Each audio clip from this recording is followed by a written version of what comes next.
Hello, gentlemen, and welcome. Welcome to week 2. Are you excited? I'm excited. I'm excited because you guys are doing this. You guys are going hard and you are giving it your all. I know because I'm getting your feedback. I am seeing the lessons and hearing the challenges. And honestly, that's where I want to start today. I want to start with just congratulating you on having come this far. I have this gym that I go to, and there's a sign on the front of the door, and it says, the heaviest weight you will lift today is the front door. In other words, the hardest thing to do is to get there. So if you're going through the process of working on your plan, making your plan, and it is tough and it is challenging, good. That's okay. Not good. That's okay. Okay. Because you're carving out the mental space. The idea of the project with you having your calendar and thinking about what your actual day is like, and then visualizing the place and knowing what it is you're going to do in that space and time, that's the first step to getting it done. Okay, so continue to work hard on your plan. Remember, our first milestone is to have a plan. It doesn't mean you're great at the plan yet, but you have one and you know, and you have a focus and you know exactly where you're going. Okay, so welcome to week 2. I hope your week 1 was successful. I hope you chipped away at having your plan and that you're ready. Okay, so as you get into week 2, you're going to focus on your benchmarks. Your job now, your measurement of success, honestly, is how many times you get your plan done. You know, by the end of week 3, I want you to have some momentum and feel like this is starting to become a part of you. The time that you're doing it, or the acknowledgement that it has to get done, is starting to feel a little bit more comfortable. Okay, so there's momentum in the action, there's momentum in the habit. Okay, so that's part of your planning. And then as you start to work on the exercises, there's momentum in each and every skill, from scooping to reaching your arms to articulating your spine. These all start to come together, and so trust the process. Yeah. Okay. Breathing. So this week's video was on the exhale, the power of the exhale. And you see, look at that. I just exhaled just to relax myself right there. So exhaling is probably the best evidence you have of the mind-body connection. If you tell yourself to relax, you will exhale. So the exhale happens on many levels, in that it's releasing, it's relaxing, it is letting go. Okay, so you can take that skill and make it go through your entire body.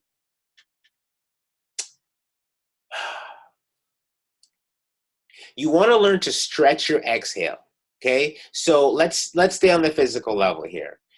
The more you can stretch the exhale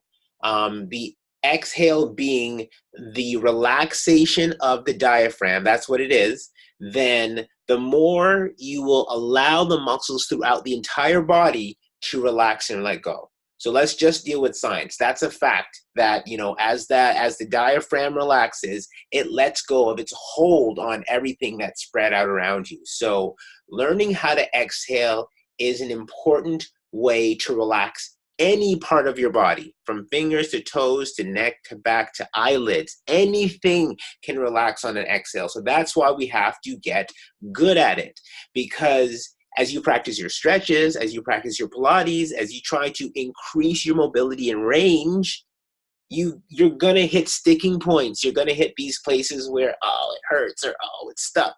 And that's where your breath comes in. So you know on a physiological level that breathing is going to relax it, and so you trust it and you trust the process and you keep going through.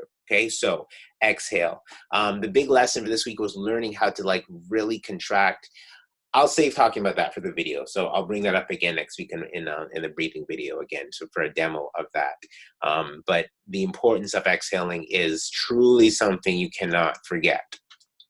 Okay, so how do you extend your exhale? Well, um, imagine that your lungs are this really big balloon.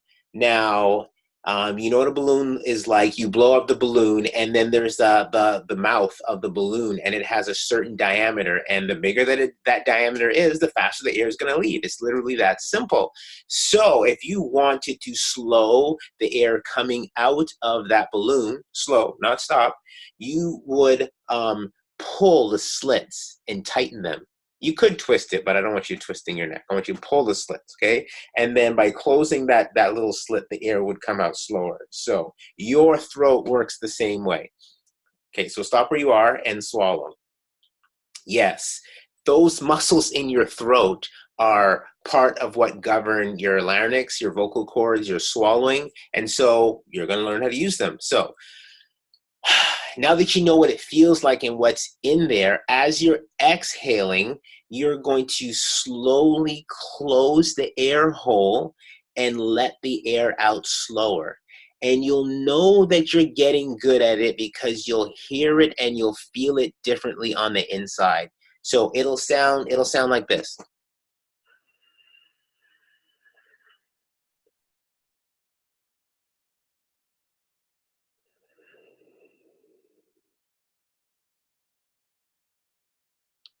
Okay, that's the sound that you're going to feel and hear on the inside. And it doesn't need to be loud. You're not doing it for anybody else. It's really just for you. It will help with your awareness. It helps on multiple levels. But that skill, learning how to control the glottis, period, is one of the key things for extending and lengthening your breath. And as we said from the very beginning, the slower and the longer your breath is, honestly, the more you will extend all parts of your life. Okay, so as you get good at exhaling, you're practicing this. What you are working towards is a 4 to 8 second exhale length. We're going to start with exhale, focus on seeing if you can get that breath to go longer and deeper, and then eventually we'll start to match the inhale towards that. But focus on the exhale right now. Pause and settle. I think I'm going to leave that for an explanation for Lex next week, because, if you think about your breath as a wave, like it comes in and then it goes out, right? And there's not really a natural pause in how you breathe normally, but in breathing exercises, there's space for a pause at the top, and there's a space for a pause at the bottom. And learning how to settle into that pause is a tool that we use to increase our range of motion. So now you know it's there. You guys can play with it, but we'll go deeper into it next week. Okie schmoky. Are you guys ready to roll your quads? Oh my gosh. Quads. It's going to hurt. Well, it will. I don't want to not tell you the truth. It's going to hurt. It's good pain. It's releasing pain. It's relaxing pain. You will love it. Okay. How do I know it's going to hurt? Well, if you haven't ever rolled your quads before, they've got a lot of built up tension in them. So, okay, the picture in the middle, so this is our fascial lines. We introduced this last week. And so the idea behind the fascial lines is for you to have an understanding of how things are connected. Okay, so everything in blue here is connected. In other words, it works together. Now, a couple of things I want to point out. Well, the quads, you can see how the quads go down into the front of the leg, right? So you can see the anterior part of your calves or of your shin bone. Okay, so when we talk about the shape this week and we talk about sitting on the knees, we'll you can see the relationship between the flexibility in your knees and the range of motion in your quads and the range of motion in your shins. So I need you to see that, okay? So right now we're rolling the quads and you can see how big that is. And so what's cool about this picture is it's kind of splits it up for you so you can see the strips that you need to roll. So you can see there's a pink line down the middle. That one goes like right into the toes, right?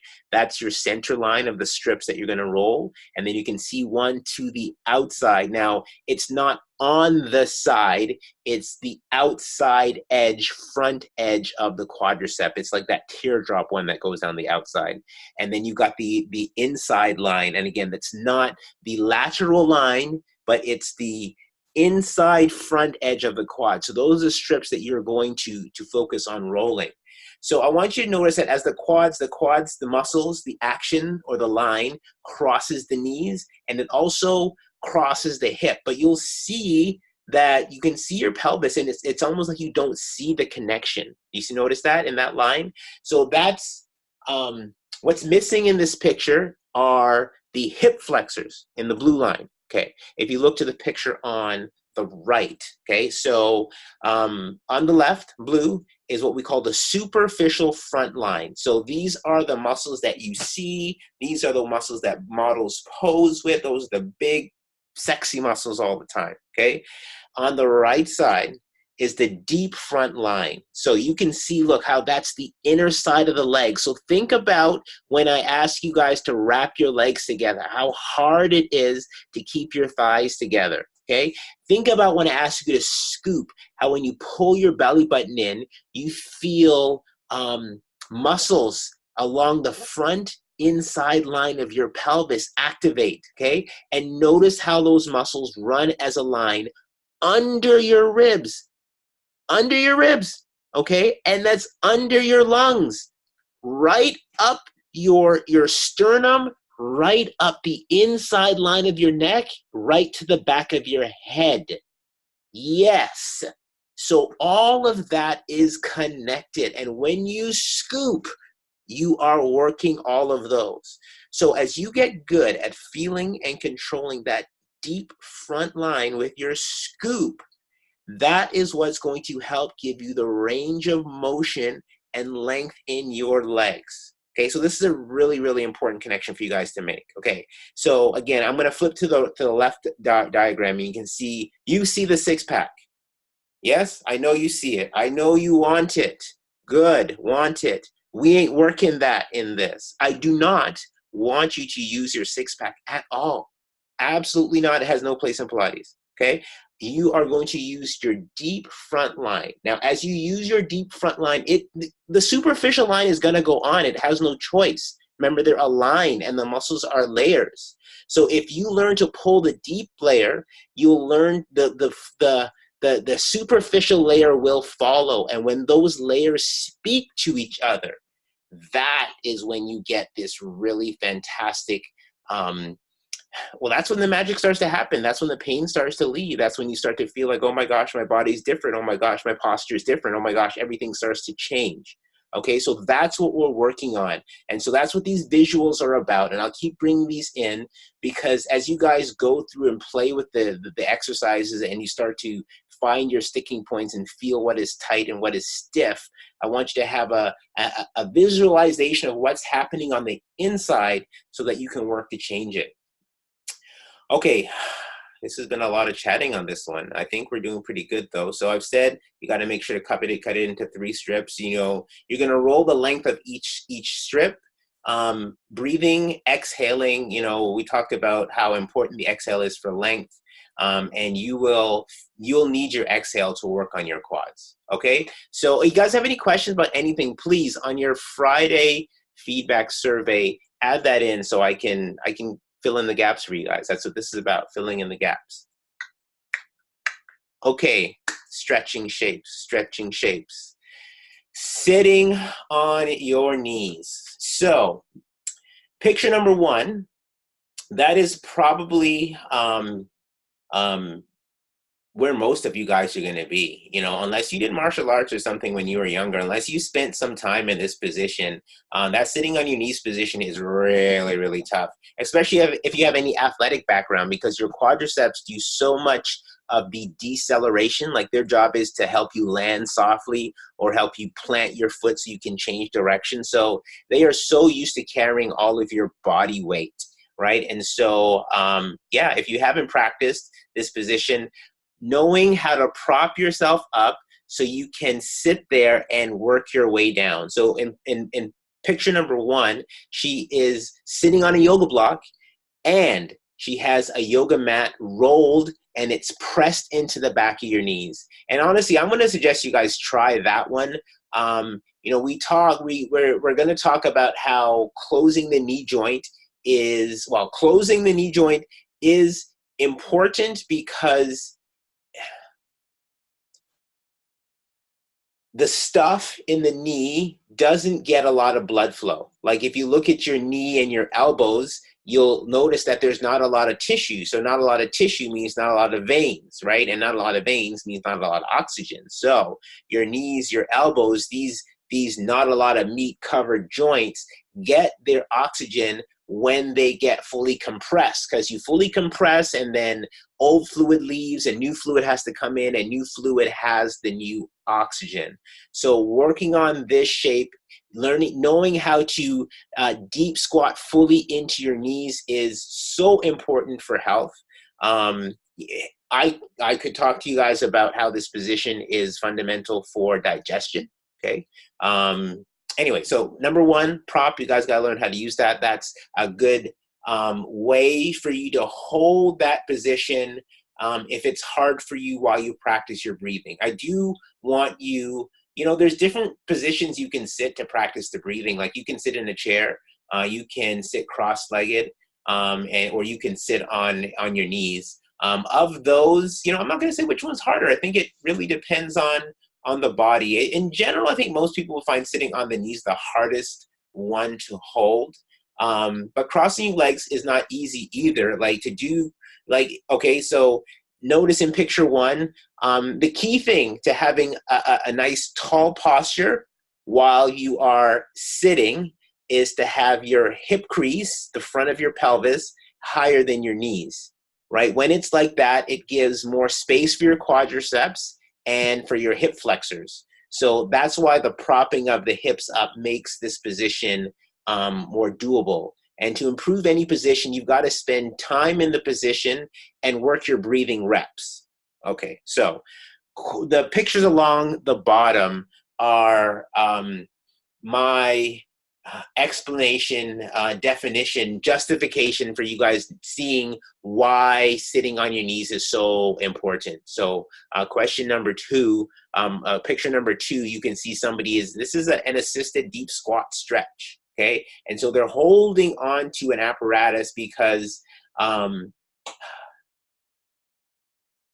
if you don't have the functional range of motion, like the gentleman in picture three, to maintain an erect spine. Look how his head is nice and high. Look how his shoulders are back, okay?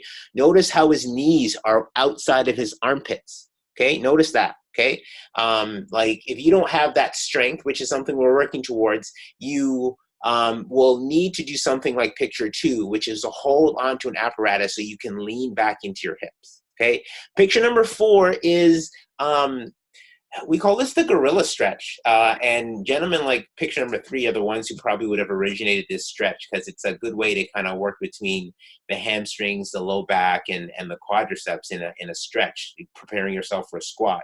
And so I put this in here so you guys would see how you can link your forward fold with sitting on your knees, okay? So I want you guys to ultimately have a sequence, and this is gonna be part of our sequence, okay? So things you gotta practice, look for, like adjustments you gotta know for sitting on your knees. So in the top left, this position in yoga would be called child's pose. You know, in the Pilates section, when we get to rest, we actually do a section where we're sitting on our knees and I make you fold forward. Now, Pilates is way more active than this more passive movement, but this position here is a great position for you to practice and stretch into. There's a difference in how much range you will have in your quadriceps, whether your knees are close together or spread apart. You will have more range when your knees are spread apart. I'm telling you that so that you know to work both in a nutshell. You know, in the Pilates rest version, in the actual exercise sequence, it is done with the knees together. So then if you wanted to practice in your stretching with the knees apart, you can do that. And honestly, there's no end to how deep you can go. You can keep spreading those knees apart until your whole chest is pancaked down onto the ground. It's all good range for you to play with. So underneath that, it's labeled rest. You'll see that there's a different foot position. And so, well, again, if you think about the lines of the body, the ankle and the range of motion in the ankle is also very impactful on what happens in your quadriceps. So if you find sitting with your toes pointed, like the top right, is very challenging, then you need to stretch your feet. And we'll do that when we do the footwork series in Pilates. But then you also need to practice this sitting on your knees variation, like the gentleman in the bottom left, labeled rest, where he's actually sitting on his toes. Now he's spreading his toes and his feet are flat like they're on the floor. We talked about that shape, okay? So there is stretching in the feet that's happening there. The last two, double leg stretch and single leg stretch, I'm putting in there so you guys again can see the connection between the stretches and Pilates and all of these things. So closing your knee is closing your knee, right? And so in the exercise labeled double leg stretch, they're saying, hey, this is a hamstring and hip stretch, okay? So which means in single leg stretch, that's also a hamstring and hip stretch, which means sitting on your knees is also a hamstring and hip stretch, even though we're doing it in the quad section. Does that make sense? So you guys have to see how these lines work together. No muscle works in isolation. They all have a relationship to each other, right? And that's why thinking of your body in terms of lines and movement shapes will be a much more effective way for you to train and get better at everything that you're doing. Whew. Okay, so this is the Pilates workshop slide, and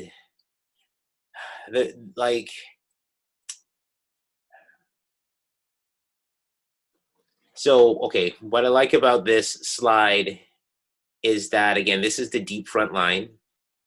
So the skill that I need you to get good at most right now is called scooping.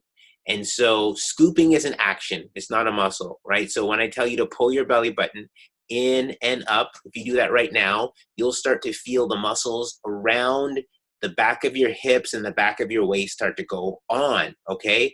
And so that pulling action is a result of you activating this deep front line, okay? And you can see, so imagine if you pulled all of these muscles, you can see how all of the bones from the skull to the shoulder blades to the inside of the legs to even the back of the calves, all of these things would come towards your center, okay? And so sometimes terms and ideas from different things kind of cross onto each other. There's something in breathing called centering.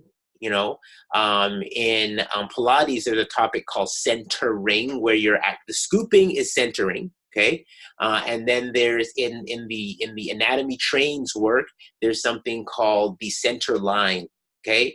And so different modalities, but they're and referring to different energetic things, different actions, but they're all the same thing. They're all very much connected. They're all layering on top of each other. So the scoop as a function, okay, I've been doing Pilates for 4 years now, and I promise you every 6 months I feel like my scoop just gets a little bit better, or that I find it in something else. And not just a Pilates movement, like I'll find it in my yoga practice, or I'll find it in my weightlifting.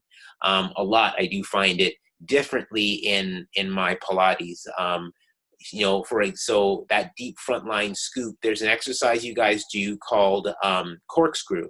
And in corkscrew, you're flat on your back, your arms are pressed into the floor, and your legs are wrapped together in Pilates stance, right? And the action of the exercise is to make this big circle with your legs. Well, and you're supposed to keep your legs together, like evenly, like you don't let them shift like that, right? That is only possible when you scoop so hard and you wrap the back of the hips that inside front line goes on. That's what's pulling your legs together, right? That muscle is also the muscle that is swinging your leg backwards when you throw it forwards in running. Yes, so these actions not only improve your range of motion, but technically speaking, I don't want to promise you guys any more speed. This is a men's group. I'm not trying to, but yeah, you could get faster. You should at least, the idea is by holding on to the youthful range of motion, you should hold on to the youthful range of speed. I mean, there's only so much we can do against Father Time, but these are the skills that will help you improve and master that. Okay, curve shapes. So, your first exercise is the roll up. Okay, so you start flat on your back and you're rolling up and forward. And the top picture is correct, as in that is the shape of the spine that you are trying to create in Pilates. Okay, the bottom picture is not. That is the shape of the spine that you make in yoga. So this is not a comparison. Both of those spine shapes are necessary and good for you and healthy, okay? But in Pilates, what we're doing is we're working on fitness skills. And the skill of the roll-up is to use your deep front line and to literally peel yourself off the ground one bone at a time from the inside, okay? And then as you come forward, you're gonna keep that wrapping action, and the idea is you're making the whole back line of your body longer. So there's two things that are happening here. Number one, you're pulling your belly button in and up. So if you look at the top picture, notice how there's a C shape at the very front of her body, okay? And I know she has lower body fat than you. That's not important right now, okay? There is an action, a desire for her to do. There's two things. Number one, okay, her lower back, look how long it is, okay? See how tall she is in her posture? Okay, so that's number one. So she's got as tall as she can in the back of her body, okay? And then the belly button is pulling in, and the ribs are pulling in and under, okay? And so it's like she's blocked off from her ribs, and so the head is diving over. Notice how the head does not go past the knees. If she was to continue, the crown of her head, the top of her head would go down towards her knees, okay? The action in the bottom stretch is totally different, even through the feet. Look at the feet, look at the toes, okay? Look at the knees, okay? And that bottom stretch, they're trying to elongate. That's a hamstring stretch, okay? You'll feel it in the lower back, but it's not gonna help with your actions. So, do the bottom one when you're doing your stretching shapes, like when you're doing forward fold. Okay, think of that. A fold is a hinge. This is a fold at the bottom. On the top is a roll. Okay, it's a curvature of the spine, and it's like, you have a chain of pearls, and you're picking them up one at a time, and you're putting them down one at a time. And not only you're scooping through the front, but these muscles on the back line, they are activated too as you reach out to the heels, because activating that back line is there's two parts to a C. A C has a long front and a long back. That's what makes it a C. Okay, so this slide right here is designed to help you see the difference between C curve and J curve. Like both of them are actions as well as an endpoint. So the top set of pictures is the roll up in action, and that's a great roll up. If you look at the fourth picture on the top, you can see again the shape that we talked to. And I didn't mention this well before, to get the belly button in and the ribs back, the feeling is that as you see curve, you're pressing your lower back ribs into the wall behind you. You have to push away to get in. You know, think about when we did rolling like a ball and I say grab your ankles and put your head on your knees, how you have to pull your ribs back to get your heads to your knees. You know, that's why head to the knee is such a great cue, because you can't do it without making a C curve in the spine. Okay, so C curve rolls and a C curve holds, and you guys need to know what a C curve looks like. So the other curve you've got to get good at is the J curve, and I have J curves marked for you guys here. So a J curve is when there is a flatness, not just a flatness, a length and a flatness from your hips, your sacrum, up through all of the bones in your back, right up to the ribs. Okay, so just like a J, if you were to lie, take the letter J and lie flat on your back, flat on its back, you know, most of it would be straight. So in a good J curve, your shoulder blades come literally 2 centimeters off of the ground. So they're hovering. It's not in your obliques. Okay, so you have to come out of your obliques and you got to pull your belly button in. And then the key to it is that your ribs, the bottom ribs, so like right where your solar plexus is, those bottom ribs, you pull them in and together. And the best visualization what I think of is like, I imagine like that part is like a football, the strings between the football, and I imagine that the football strings are being cinched in together. Okay, so that feeling, scooping, cinching in the ribs, and getting long through the back of your spine, that's the feeling that you'll get if you're working into a J curve. Remember, in both of these shapes, that your neck is part of your spine. And in all curves, you know that your neck is curving, okay? Here's my neck, curving and not folding, by how much space is between your chin and your chest. And this is something that is really hard to remember or easy to forget, whichever one. The thing that you want to feel for when you're doing your body check is, imagine you had an orange or a grapefruit in between your chin and your sternum, and imagine you're holding on to it. And so if I was to imagine I had it and I'm holding on to it, that forces my neck and my head into this long length. And that's the final part of the J and the C curve. So, you know, here, look. See, if you look at the anatomy line, see how the muscles in the neck go through the neck up into the skull, right? And you can see the ribs. So that's what I mean when I say the head, the neck, and the chest are all connected when you're working on the skills of making that curve. Whoo! Beautiful guys. How are you guys doing today? Was that a good one? That was a lot of one.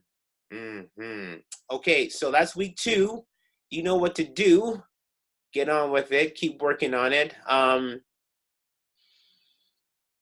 If you get everything at least once during the first week, that would be good. The most important layer is the Pilates layer, because that honestly brings everything in together. So really work hard to get that layer in.